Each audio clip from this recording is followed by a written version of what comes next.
सहनावतु सहनौ भुनक्तु सह वीर्यं करवावहै तेजस्विनावधीतमस्तु मा विद्विषावहै। ॐ शान्ति शान्ति शान्तिः। समस्त जनकल्याणे निरतं करुणामयं नमामि चिन्मयं देवं सद्गुरुं ब्रह्मविद्वरम्। गणेश शारदा चैव सद्गुरु सज्जनस्तथा आराध्य दैवतं गुह्यं सर्वं मे रघुनन्दन। गणेश शारदा सद्गुरु संत सज्जन कुळेश्वरू सर्व हि माझा रघुवीरू सद्गुरु रूपे।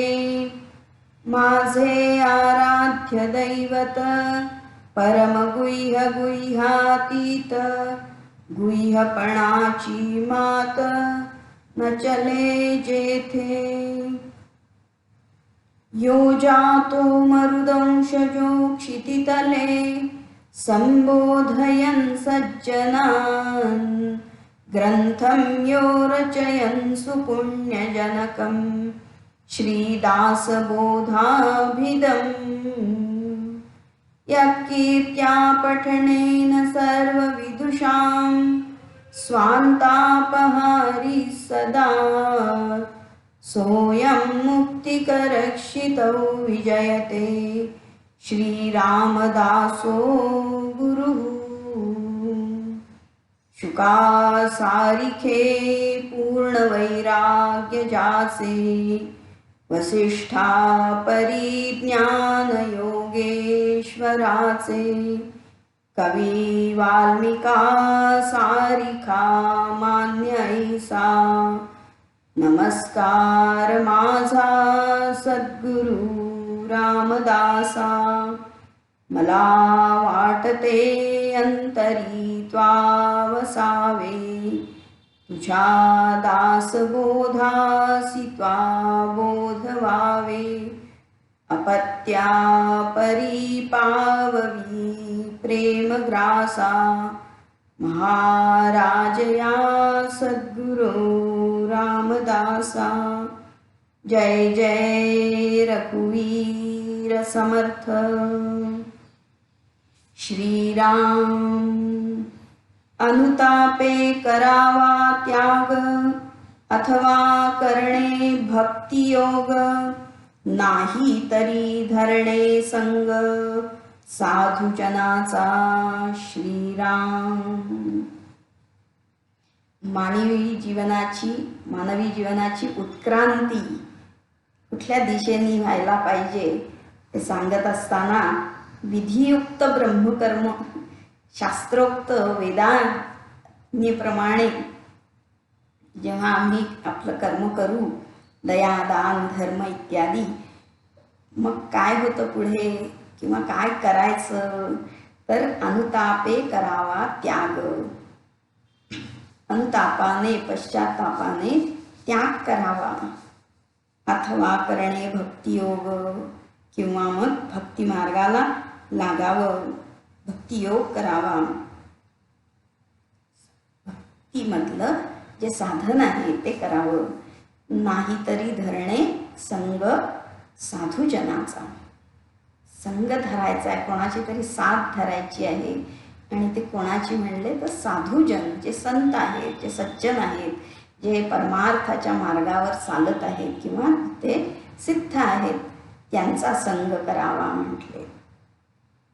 आता परत इथे तसंच की ऑप्शन नाही आहे, साधूजनाचा त्याग करावा किंवा भक्तियोग करावा असं नाही आहे. तर तेच जे आहे ते वेगळ्या भाषेमध्ये सांगितलं. अनुतापे त्याग करावा, त्याग म्हणजेच भक्ती आहे. मग त्यालाच वेगळ्या भाषेत म्हणलं की भक्तियोग करावा, आणि भक्ती म्हणजेच वेगळ्या भाषेत संतांचा संग करावा. आता काय बरं अनुतापे त्याग करावा म्हणजे काय आहे? तर जेव्हा आम्ही शास्त्राप्रमाणे वागायला लागतो तेव्हा काय होतं, अनुताप होतो. आणि मग त्या अनुतापाने पुढची पायरी काय करायला पाहिजे? नुसतंच मनामध्ये वाटणं की मला असं झालं, करायला पाहिजे, करू की नको नाही, तर ते करायचं आहे. आणि ते काय करायचं आहे? त्याग करायला सांगितलं आहे.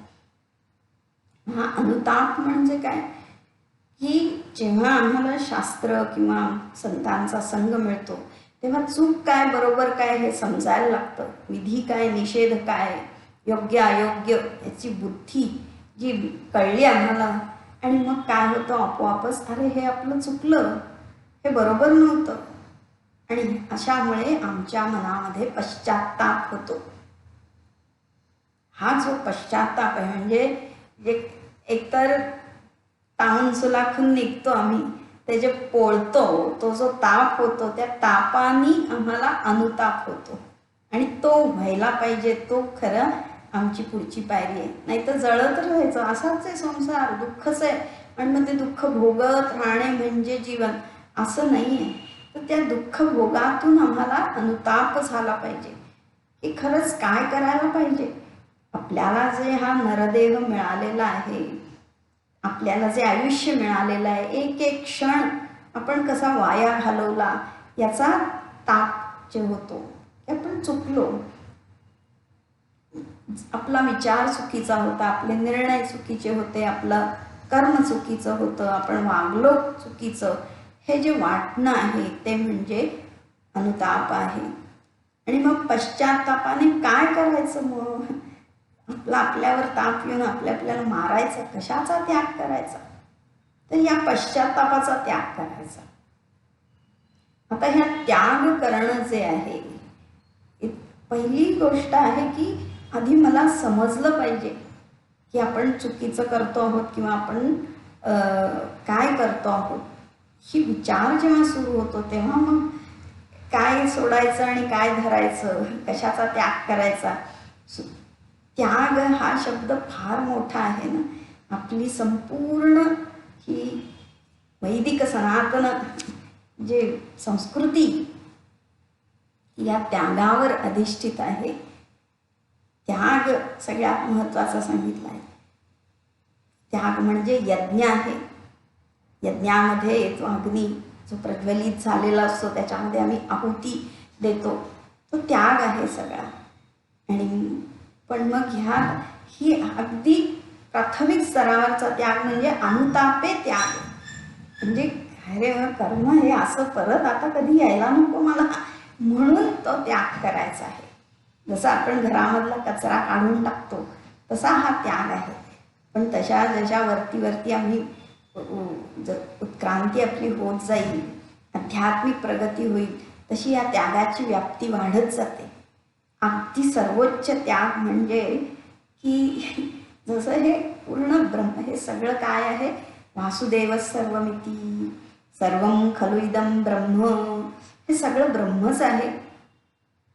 त्याला कसं की हे सगळं की इतका सूक्ष्मतेने त्याग, आपण फक्त विचार त्याचा करू असं काही हे नाही. तर म्हणले की जसं मातीचा आम्ही त्याग केला तर घटाचा पण त्याग होतो. भिंतीचा त्याग केला की ते भिंतीवरचं चित्र त्याचा आपोआपच त्याग होतो. तसाच ही जी देहबुद्धी आहे, अहंता आहे या देहामध्ये असलेली, ती अहंतेचा त्याग केला की आपोआपच संसाराचा त्याग होतो. वयसि गते कह काम विकारः, शुष्के नीरे कह कासारः, क्षीणे वित्ते कह परिवारः. धनाचा त्याग केला की आपोआपच सगळं परिवार वगैरे सगळ्याचा त्याग होतो. कोणी येत नाही बरोबर. वर्षा ऋतूचा त्याग केला की मेघांचा विचारच नाही, मेघाचा त्याग होतो आपोआपच. हे समजणं म्हणजे जो आकार आहे त्या आकाराचं अधिष्ठान आम्ही पाहिलं आणि ते अधिष्ठान सगळ्याचाच निराश केला. काय उरतं? केवल ब्रह्म. हा तर फार वेगळा विचार आहे, पण इथपर्यंत आम्ही पोचू शकतो. विचाराने तो त्याग करायचा आहे, पण समजण्यासारखा त्याग म्हणजे प्रभू रामचंद्रांचा त्याग. सहजपणे 14 वर्ष वनवास स्वीकारला. आपलं वैभव, घर दार, आई वडील, भावंड, सगळं राजमहाल, राजमहालातली सगळी सुखोपभोग सगळ्याचा त्याग केला. पण हा त्याग काही अनुतापाने झालेला त्याग नाही आहे. तो ज्ञानाधिष्ठित त्याग आहे. जसं आत्ता सांगितलं ना, ते साधण्यासाठी केलेला त्याग आहे. हा तो धर्म आहे. पण तो धर्म साध्य करण्यासाठी आधी चित्तशुद्धी केली पाहिजे. जसा पातेलं घासण्यासाठी सगळं खरडून आम्ही ते सगळं काय लागलेलं असतं ते काढून टाकतो. ते फेकणं म्हणजे हा त्याग आहे. चित्तशुद्धीसाठी केलेला हा त्याग आहे. पुंडलिकाने नाही का किती तो त्या आपल्या पत्नीच्या आहारी गेला होता, पत्नीमध्ये आसक्त होता. पण जेव्हा कळलं, उपरती झाली, तेव्हा सगळा त्याग केला. निशेष संसाराचा पण त्याग झाला. आणि मग तिथे त्याला काय मिळालं? अथवा करणे भक्तियोग. भक्तियोग म्हटले. सुरुवातीला इथे त्याग, आता हे भक्तियोग म्हणजे पण त्यागच आहे. सगळा त्यागच आहे. साधुसंग करणं म्हणजे पण त्याग आहे. जे असार आहे, जे नश्वर आहे, जे विषासारखं जे विषय आहेत त्याचा त्याग करून जे संत आहे, जे चांगलं आहे, जे सत्य आहे त्याचा संग करणं, मग हा पण त्यागच नाही का? एक सोडलं आणि दुसरं धरलेलं आहे. पण ते असं धरायचं आहे की त्याच्यामध्ये हा आसक्ती नाही आहे. कारण संत जे आहेत त्यांचा संग म्हणजे हा असंगच असतो. ते कशामध्येही अडकत नाहीत ना. त्यामुळे तो संग जो आहे तो काही धरणं नाही आहे, तर ते त्यागासारखंच आहे. असा हा अनुतापे करावा त्याग. असं काही कर्म करावं की आता दान जे केलं होतं ते दान काहीतरी प्रत्यक्ष देणं आहे. तिथे ज्ञानदान असेल, काही धनाचं दान असेल, कुठल्या कार्यासाठी देणं आहे, ते कर्म आहे. पण हा त्याग जो आहे तो आंतरिक आहे. त्याग म्हणजे काहीतरी वस्तू फेकणं, देणं. दान आणि त्यागमध्ये फरक आहे. त्यागामध्ये अहंतेचा त्याग आहे. आपल्या वाईट सवयींचा त्याग करायचा आहे. जे आपण आपलं जीवनचर्या ज्या प्रकारे आपण घालवत होतो त्याच्यामध्ये बदल करायचा आहे, ती सोडून देणं आहे. निद्रेचा त्याग करायचा आहे आणि मग स्वप्नसृष्टीचा सुद्धा त्याग होईल. आपल्यामधली जी अविवेक सगळी बुद्धी आहे, ती अविवेकाची बुद्धी, तिचा त्याग करायचा आहे. आणि जे चांगलं आहे, जे शास्त्र आहे ते स्वीकार करायचं आहे आपल्याला. तो त्याग आहे. नियमाप्रमाणे आपल्याला वागलं पाहिजे. अथवा करणे भक्तियोग. आता इथे अनुतापाने केलेला त्याग म्हणजे काय आहे की आपण कर्म करतो आहोत, नाही हे असं नाही, असं करायला पाहिजे. पण ही त्याच्याही पेक्षा भक्तियोग हा त्याग तर आणखीन सुंदर आहे. कारण की पूर्ण शरणागती, हे परमेश्वरा मला नाही समजत, तू सांग मला काय करायचं आहे ते. अथवा करणे भक्तियोग. काय आहे बरं भक्ती?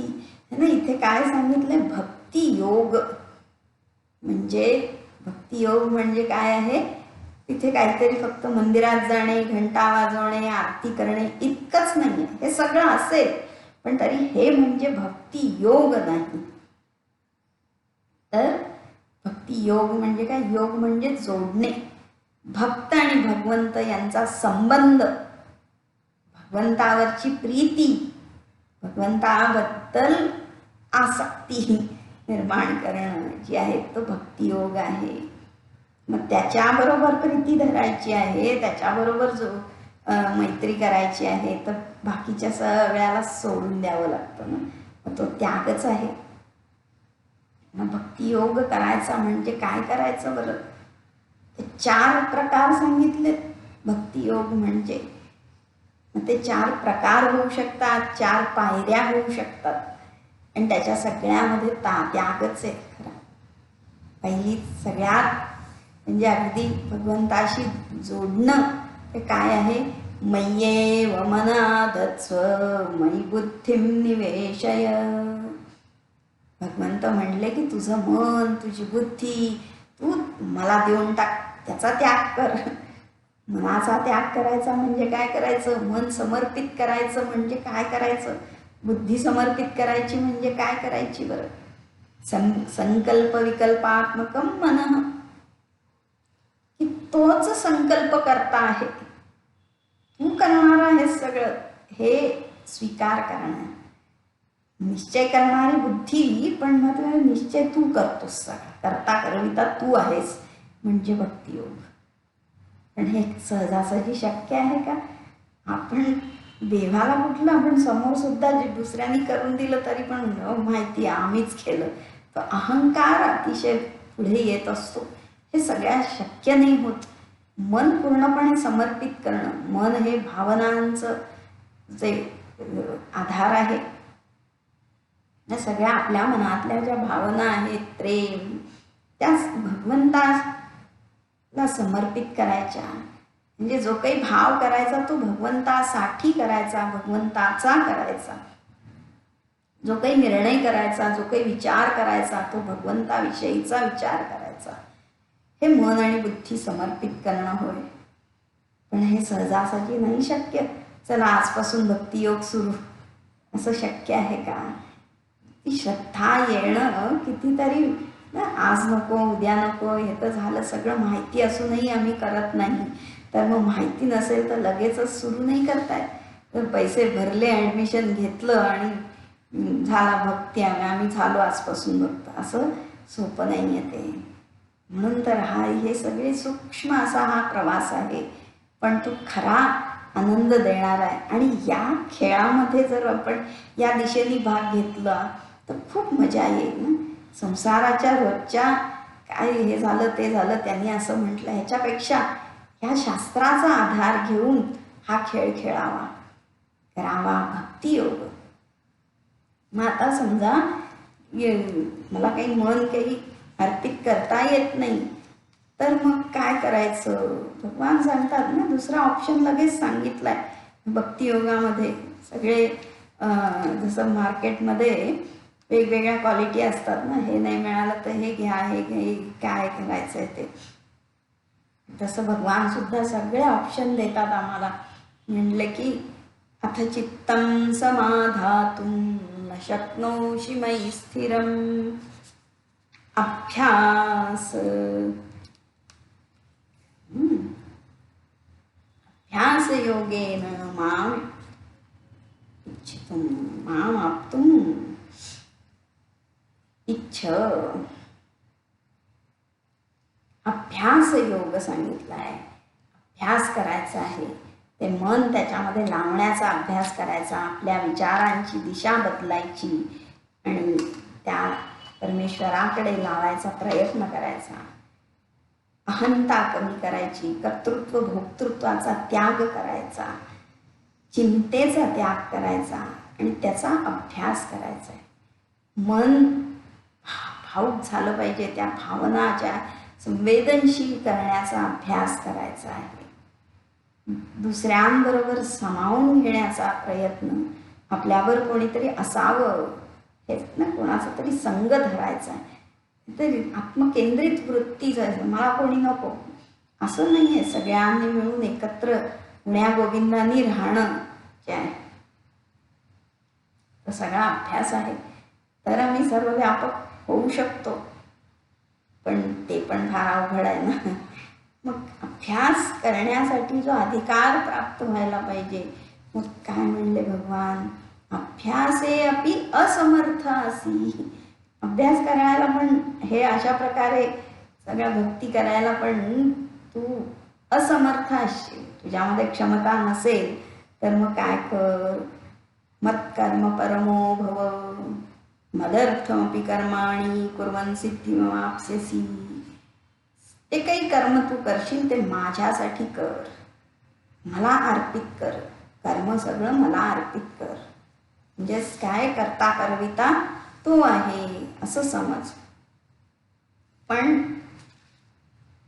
ते पण करणं फार अवघड आहे ना, की हे सगळं करायचं आपण आणि परमेश्वराला सांगायचं तू केलं सगळं. हे सहजासहजी होत नाही, अहम जात नाही. मग भगवान म्हणले ठीक आहे, कर्म तूच कर, पण त्याचं फल मला अर्पण कर. कर्म फलाची अपेक्षा न करता कर्म कर. म्हणजे त्याच्याही खालची पायरी अजून सांगितली की अथ एतदपि अशक्तः असि कर्तुं मद्योगमाश्रिता सर्व कर्म फल त्याग. त्याग कर्म सर्व कर्म फल त्याग ततः कुर्यात आत्मवान. कर्मफलाचा त्याग कर. आता ह्या वेगळ्या वेगळ्या पायऱ्या वाटतात, पण ज्याला जे जमेल ते करायचं आहे. कसं आहे ना की सगळं काही वाईट नाही आहे.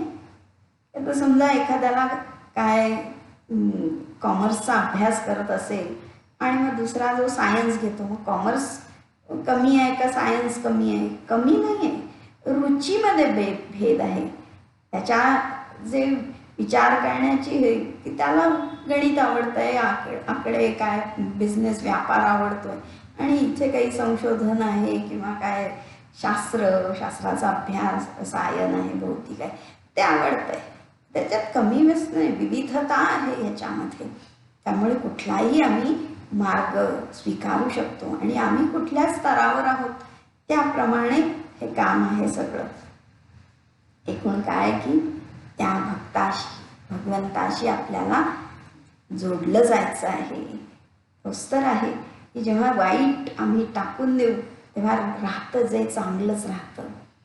जसं पुंडलिकानी सगळ्या संसाराचा त्याग केला. संसाराचा त्याग केला म्हणजे काय की ज्याच्यामध्ये आसक्त होता, काय चुकीचं आहे ते सोडलं, आणि मग असा भक्तियोग, अशा भक्तीमध्ये लागला तो की साक्षात भगवंत आले तरी सुद्धा त्यांनी आपलं कर्तव्य सोडलं नाही. अथवा करणे भक्तियोग. पण हे सगळं कशामुळे झालं? साधू संग, अथवा नाही तरी धरणे संग. किती छान सांगितलं ना. ते आपण मागे बघितलं होतं की तो जो दंड आहे त्या दंडाला फार महत्त्व आहे. तिथेच संपवलं. समर्थांनी असं नाही म्हणलं की धरणे संग साधूजनाचा. साधूजनाचं वेगळं सांगितलं आणि अलीकडच्या चरणामध्ये नाही तरी धरणे संग. की मला जर या मार्गाने जाता येत नाहीये, चालता येत नाहीये, तर काहीतरी आधार घेतला पाहिजे. थांबायचं नाहीये, मागे वळायचं नाहीये, तर काहीतरी कुबड्या आपल्याला आधार घेतला पाहिजे. कोणाचा तरी आधार, कोणाचा तरी संग, कोणाची तरी साथ धरली पाहिजे. साथ धरायची, एक तर मार्गदर्शनासाठी धरायची, किंवा मार्गदर्शन झालेलं आहे मला माहिती आहे, पण मग तो मार्ग चालण्यासाठी परत जे साधन करायचं आहे त्याच्यासाठी आम्ही संग करायचा आहे. आणि मग उत्तम संग कोणाचा? साधूजनाचा. अतिशय दुर्लभ असं जर सांगितलं असेल तर हा साधूजनांचा संग सांगितला आहे. या जीवनामध्ये सगळ्यात 3 गोष्टी ज्या दुर्लभ सांगितल्या, मनुष्यत्वम, मुमुक्षुत्वम आणि साधूजन. महापुरुष संश्रय. त्या महापुरुषांचा, महात्म्यांचा आश्रय मिळणं, त्यांचा संग मिळणं, त्यांचं सानिध्य मिळणं हे अतिशय दुर्लभ. परमेश्वराचं अनुग्रहच म्हटलंय, ग्रह हेतुकम. दुसरा काही नाही, आपला त्याच्यात काही पुरुषार्थ नाही आहे म्हणून ते साधूजन करावा म्हटले संघ. आणि जर साधूजनांचा संघ करायचा असेल तर बऱ्याच गोष्टी सोडाव्या लागतात. आपलं जे प्री ऑक्युपेशन ज्याला म्हणतात, मन ज्याच्यामध्ये अडकलंय, नाही आता हे करायचं आहे, ते करायचं आहे, हे करायचं आहे, सहजपणे ना आम्हाला आता म्हणजे सांगतो आज, अरे हां खूप रेअरली विष्णू सहस्रनाम म्हणा किंवा काय दासबोधाचं प्रवचन सुरू आहे, नाही नाही नाही आमचं यावेळी हे असतं, अमुक असतं, ते हास्य क्लब असतं, अमुक असतं. मग किती सहजपणे आपण विचारच नाही करत. जर भक्तियोग करायचा आहे तर साधूजनांचा संग धरणे, काहीतरी धरणे. आता म्हणजेच काय की ह्याच्या सगळ्यामध्ये त्यागच सांगितलेला आहे, पण त्या त्यागाची पायरी वाढत जाते. सुरुवातीला जे नको आहे, जे निषिद्ध आहे त्याचा त्याग करायचा आहे. जे मला ना ज्यांनी चटका बसतोय, ज्यांनी काय अंग पोळतंय ते सगळं फेकून दिलं पाहिजे. आणि त्यानंतर मग जे नित्य आहे, शुद्ध आहे, परमात्मा आहे, परमेश्वर आहे, त्याच्या प्रेमासाठी बाकीच्या सगळ्या त्याचा त्याग करायचा आहे. आपलं मन जे आहे ते त्या विषयामध्ये जे जात आहे त्याच्यामधली गोडी काढून परमेश्वरामध्ये लावायची आहे.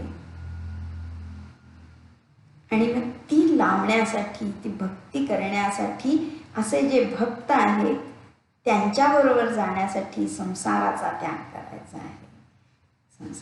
संसाराचा त्याग म्हणजे घर सोडणे किंवा आपलं ड्युटी सोडणे नाही, तर वेळ सगळा आखून जास्तीत जास्त संघ आपल्याला कसा साधूजनांचा होईल हे पाहायचं आहे. साधूजन कोण ते सुद्धा आपण बघितलं ना, की दुसऱ्यांचं कार्य जे साध्य करतात, आपला कल्याण दुसऱ्याचं कल्याण जे करतात ते साधू आहेत म्हणले. परकार्यम साधनोती ती साधू म्हणले. दुसऱ्यांच्या कार्यामध्ये ते मदत करतात ते साधू आहेत. आणि अशा साधूंचा धरणे संग. खरं तर संग धरायचा याच्यामध्ये आपल्याला वेळ नाही द्यावा लागत, पैसा नाही द्यावा लागत, फक्त त्यांचा संग करायचा आहे, त्यांच्याशी मार्गदर्शन करायचं. एक तरी शब्द, एक तरी वाक्य त्यांचं ऐकावं, एकच, काही हरकत नाही. संतांचा संग इतका महत्वाचा आहे.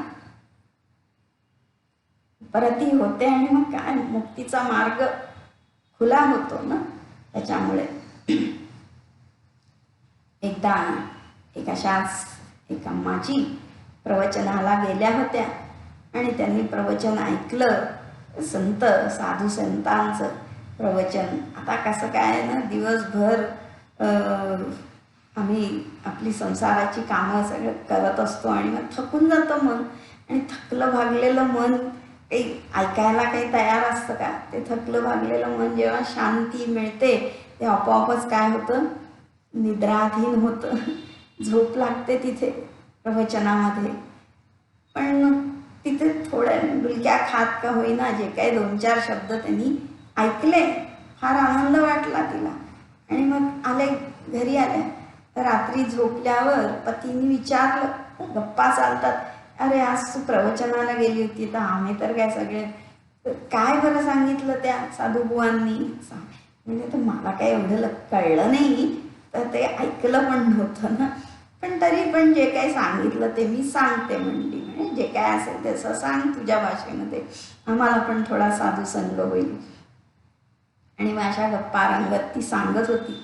आणि त्यावेळेला रात्र झाली होती आणि रात्री त्यांच्या खिडकीपाशी एक चोर आला आणि ती सांगत होती. साधू बाबा म्हणले तो आला, आणि त्याच वेळी तो नेमका आला होता चोर. आणि त्या चोराने ते ऐकलं. अरे बाप रे, त्यांना वाटलं की मला यांनी पाहिलेलं आहे. अच्छा, मग काय झालं? ते त्याला ते पाहिलंय असं वाटलं म्हणून तो तिथे खाली खिडकी खाली बसला, तो लपून तो बसला. अरे बापरे, आता तर मला बघतातच आहेत असं त्याला वाटलं आणि तो पळून गेला. आणि मग ती म्हणली तो गेला, बस आला गेला बसला एवढं ऐकलं, पण केवढं मोठं अरिष्ट टळलं. सहजपणे तो चोर पळून गेला. मग असा संग, ही तर गंमत झाली, पण असं जीवनामध्ये सुद्धा की एक संग, साधूचा संग घडला की पूर्ण जीवनामध्ये पालट होऊन जातो. सगळे जे कोणी संत झालेले आहेत ते केवळ साधू संघामुळे झालेले आहेत. प्रल्हाद जो होता, प्रल्हाद हा दैत्यपुत्र आहे, पिता एवढा दुष्ट हिंस्र असा होता, पण भागवत जन्माला आला आणि त्याला लहानपणापासून नाही, गर्भामध्ये असल्यापासून साधूंचा संग मिळाला आणि त्याच्यामुळे तो मुळी जन्मालाच मुळी भक्त म्हणून आलेला आहे. भक्ती योगच करायला लागला, अनुताप त्याला करावाच नाही लागलेला. साधूंचा संग. आता पुढे काय आणखीन? श्रीराम नाना शास्त्रे धांडोळावी, अथवा तीर्थे तरी करावी, अथवा पुरश्चरणे करावी, पापक्षया कारणे. श्रीराम. खरं तर परमेश्वर प्राप्तीसाठी काहीच नाही करावं लागत, कारण ते काय आहे? प्राप्तच आहे. आत्मा तू सततम प्राप्त, ते प्राप्तच आहे. म्हणजे प्राप्त करायला, जे प्राप्तस्य प्राप्ती, जे प्राप्तच आहे त्याला काय प्राप्त करायचं? त्याच्यासाठी काही प्रयत्न किंवा कर्म आवश्यकच नाही आहे, ते आहेच तिथे. फक्त जाणायचं आहे. आपण विसरलोय. का बरं विसरलोय? का बरं आम्हाला दिसत नाही आहे ते? कामुळे अज्ञान आलंय? कारण त्याच्यावर सगळं आवरण आलेलं आहे. या सगळ्या आमच्या वासनांचे ढीग, ते वासनांचे ढिगारे काढण्यासाठी हे सगळं कर्म करावं लागतंय. हा सगळा खटाटोप करावा लागतो. पापक्षया कारणी. हा पापक्षय झाला की जे उरतं ते मी शुद्ध परमात्म तत्व. म्हणून हा सगळा प्रपंच जो आहे, एक निश्चित असा काळ गेल्यानंतर काय करायचं आहे? आता बुद्धी विवेक वाढतो जेव्हा आम्ही आपली उपासना करतो, सत्कर्म करतो आणि साधूंचा संग करतो, तेव्हा आपोआपच शास्त्र वासना जागृत होते किंवा ती जागृत करावी. आणि मग काय करायला सांगितलं? नाना शास्त्रे धांडोळावी. अध्ययन करायचं आहे, शास्त्राचं अध्ययन. पण आता तेच करतो की सगळे कुणाच्या घरी ग्रंथ नसेल असं नाहीये, पण सगळे ते आठवड्यात बांधून कुठेतरी माळ्यावर ठेवून दिलेले आहेत. कोणी शोकेसमध्ये ठेवलेले आहेत, कोणी देवाच्या देवाऱ्यामध्ये हळद कुंकू घालून ठेवले, पण त्याचा अभ्यास कोणी नाही करत. ह्या मार्गदर्शनाप्रमाणे जर आपण गेलो तर नक्कीच काय हे होईल ना? नाना शास्त्रे धांडोळावी. बरेचदा काय होतं की चण्याची पुडी आम्ही घेतली आणि ते चणे खाल्ले आणि ते कागद वाचला तरी सुद्धा काही उपदेश आम्हाला मिळू शकतात. मग जर आम्ही प्रत्यक्ष जाणीवपूर्वक ठरवून शास्त्रांचा अभ्यास केला तर किती खजाना मिळेल बरं. केवढा खजाना आहे हा सगळा. इतके ग्रंथ काही ते वेडे म्हणून त्यांनी लिहिले का? विशाल बुद्धी व्यास, इतकी 4 वेद, 18 पुराण आणि काय सगळ्या श्रुती स्मृती, गीता आहे, महाभारत, रामायण, सगळ्या संतांचं काव्य, काय रामचरित मानस आहे, दासबोध आहे, ज्ञानेश्वरी आहे, अमृतानुभव आहे, आणखीन काय एकनाथी भागवत आहे, किती तुकारामांची गाथा आहे, नामदेवांचे अभंग आहेत, जनाबाईचे अभंग आहेत. फक्त मराठी साहित्य बोटावर मोजलं तरी इतकं आहे ते. शंकराचार्यांचं केवळ 30 वर्षाचं आयुष्य, पण तेवढ्यामध्ये किती ग्रंथ लिहावेत त्यांनी. म्हणून तर नामाशास्त्रे धांडोळावी. शास्त्र म्हणजे काय आहे? शासनात त्रायते ती शास्त्र. जे आम्हाला या अनुताप करायला भाग पाडत नाही, पश्चाताप होत नाही, ज्याच्यामुळे हे ताप आहेत त्याच्यापासून आपल्याला ते त्रायते, आपलं रक्षण करतं, ते शास्त्र आहे. शासते ती शास्त्रम. काय करायला पाहिजे, काय नियम आहेत या जीवनाचे ते सांगणारं म्हणजे शास्त्र आहे. मग शास्त्रच आम्ही बाजूला ठेवलं तर मग कसं बरं? जसं आपण म्हणतो ना, त्या मशीनचं मॅन्युअल आहे ते. एखादं मशीन आणलं, काय वॉशिंग मशीन आणलं किंवा आणखीन काय आयपॉड आणलं, तर ते कसं चालू करायचं, कसं चालवायचं, त्याच्यासाठी त्याच्याबरोबर एक माहितीपत्रक असतं. मग काय बटन लावा, हे पिन इकडे लावा आणि मग कसं वापरायचं सगळं सांगितलंय. ते वाचलंच नाही आणि कुठंतरी लावला, फ्यूज उडतो आणि मशीन खराब. ते तसं न करता नानाशास्त्रे धांडोळावी. नेमेची काहीतरी वाचित जावे. वेदो नित्यमधीयता. दररोज वेदांचं अध्ययन करावं, म्हणजे ज्ञान घ्यावं. कुठलं तरी शास्त्र, रोज एखाद्या ग्रंथाचा अभ्यास करावा.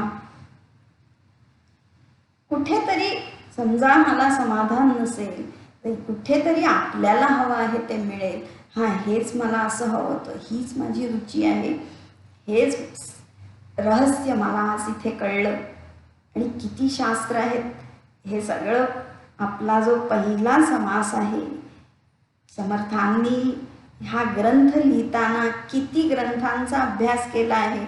अभ्यास जाऊ दे, पण तो अभ्यास केला पण ह्या ग्रंथमध्ये त्या सगळ्याचा समावेश केलेला आहे.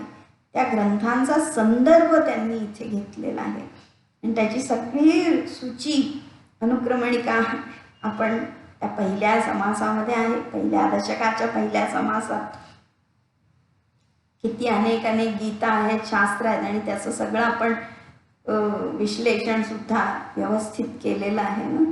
14 विद्या 64 कला. मग ह्या शास्त्रांचं काय करायचं म्हणले, धांडोळावी. ती एकतर शोधायची आहेत, कुठे कुठे जाऊन शोधायची आहेत, किंवा मग त्या शास्त्रामध्ये बस पुस्तक असं घालायचं डोळ्याखालून, थोडंफार जरी बघितलं तरी हरकत नाही, चाळायचं पुस्तक. नाहीतर एकच पुस्तक घ्यायचं आणि अथपासून इतिपर्यंत, सुरुवातीपासून अगदी शब्द वाचून धांडोळावं. अनेक शास्त्र आहेत. किती कमी, हे जगत इतकं आहे, अनादी आहे, अनंत आहे.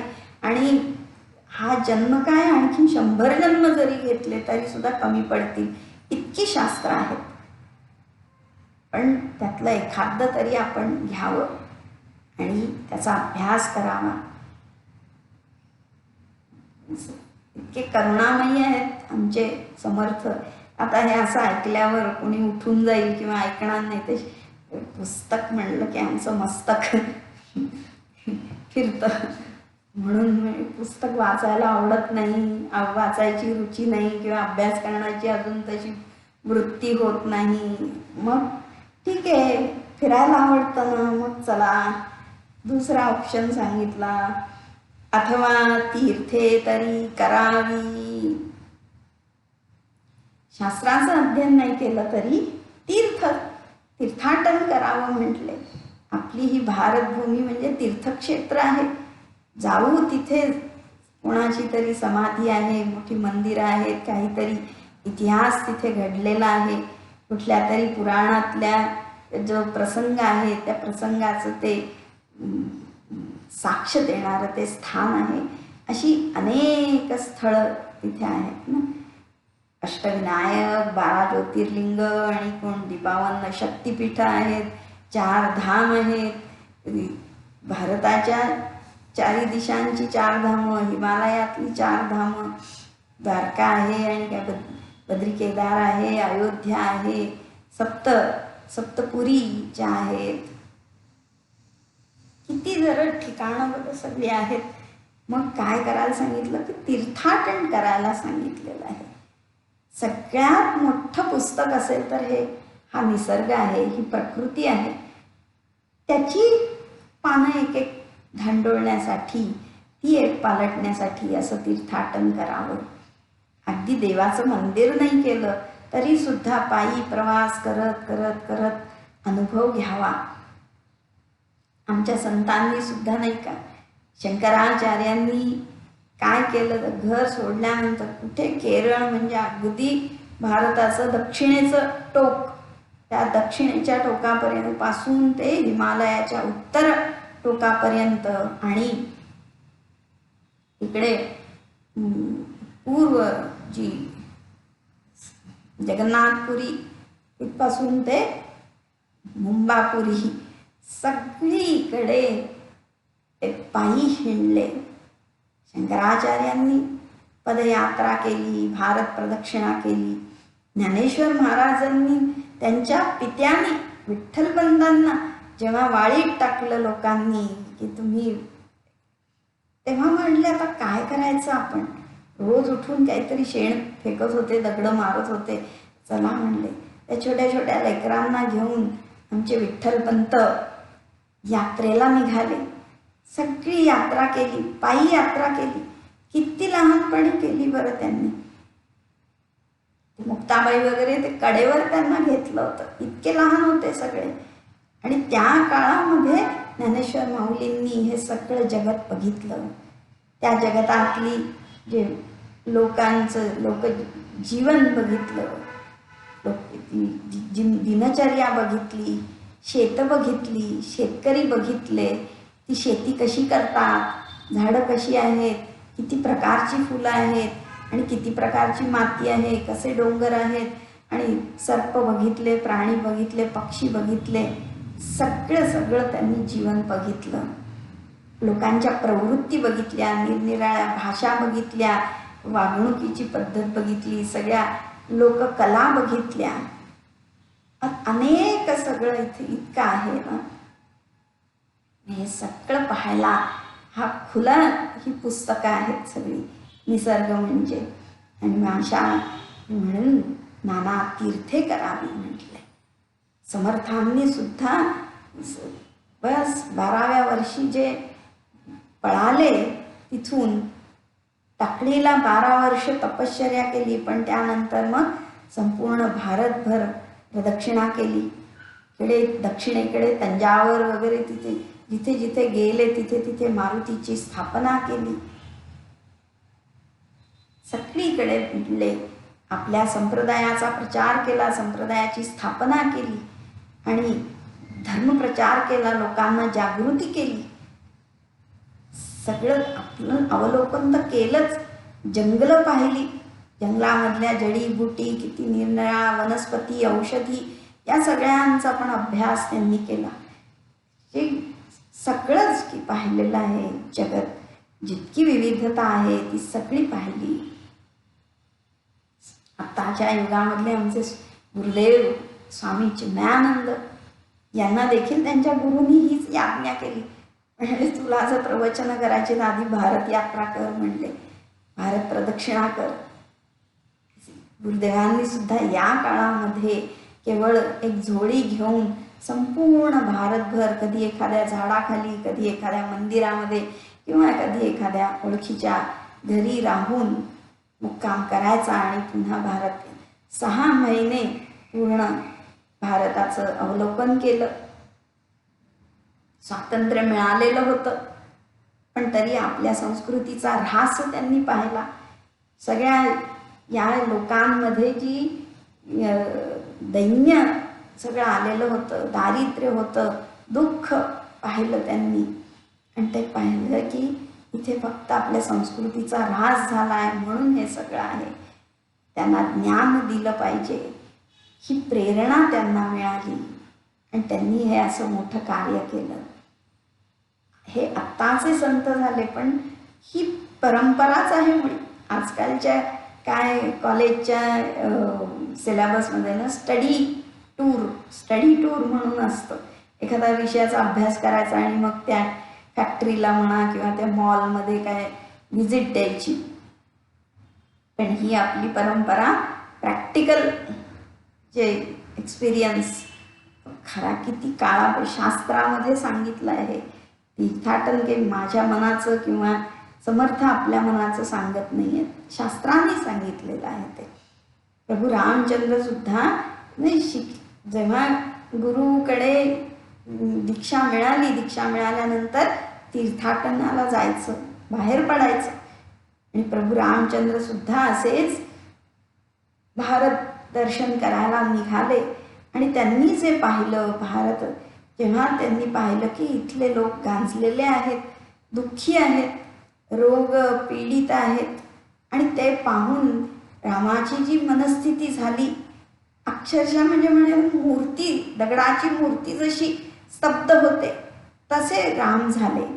आणि मग दशरथाला ते पाहवलं नाही, काय झालं तुला. आणि मग वशिष्ठांनी त्यांना मार्गदर्शन केलं. गौतम बुद्ध जोपर्यंत राजमहालात होता त्यापर्यंत जो परमात्मा आहे त्याच्या शोधाची जी तळमळ नव्हती मिळाली. पण जेव्हा बाहेर पडले आणि मृत्यू, रोग, वार्धक्य असं फक्त हे सगळं पाहिलं, नश्वरता पाहिली आणि त्याचं शाश्वत काय आहे ते जाणण्याची इच्छा पाहून वैराग्य त्यांना उत्पन्न झालं.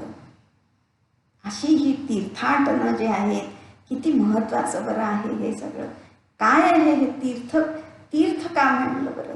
तीर्थे तरी करावी म्हणजे काय, नुसतं असं नाही म्हणलं ट्रिपला जा म्हणून, पिकनिक करा, तीर्थ करावं म्हटलंय. ते आपण उद्या पाहूया.